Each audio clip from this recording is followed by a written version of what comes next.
This video will detail both technical and design aspects of the app creation. The reason for the default video, as well as to give an overview of the app, is to explain the swipe feature between menus here. The reason the swipe feature is introduced is in the original storyboards. There were two menus, one here for courses and one for lessons.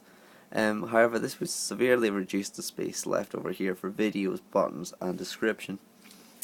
So a sacrifice was made to make the menu one. These arrows signify to the user there is another menu behind this one, or a submenu.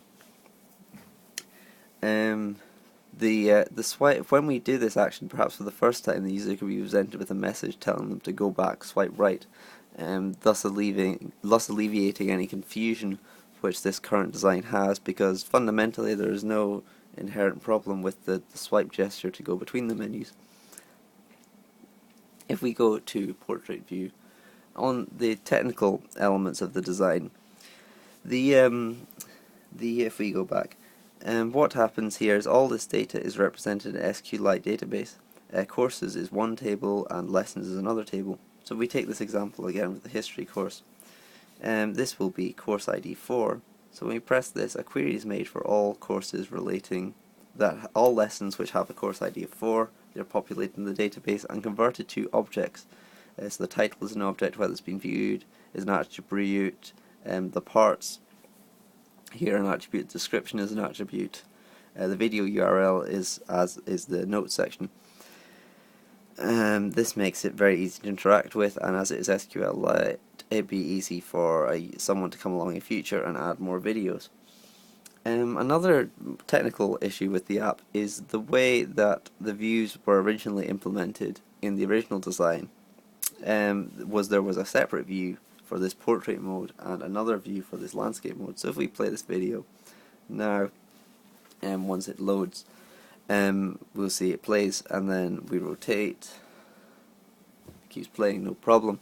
But originally it would stop when we rotated, because it'd be made as a separate view. Instead, now it's just redrawn in the correct location. Another thing we were talking about were the social aspects.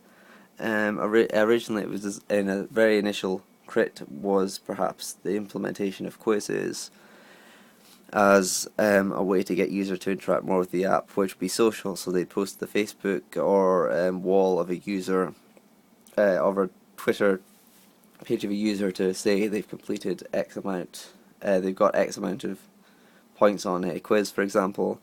But I thought this would take away from the simplicity of the app. However, the current tweet button is very innocuous and still allows for some basic social interaction with the app. Twitter post to wall button could be implemented as well, but the time constraints didn't allow this.